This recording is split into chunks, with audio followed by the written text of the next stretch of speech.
Hey, this is Isaiah with A3 Customs, and today we're working on a 2018 Ford Escape with a 1.5 liter.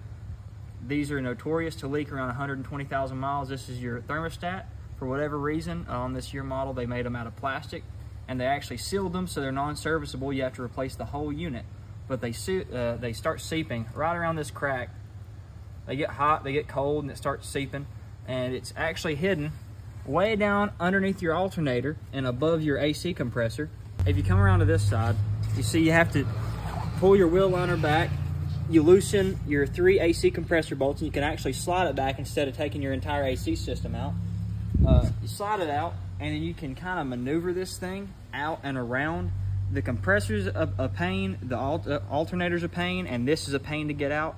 But if you're persistent, you can do it without taking everything apart.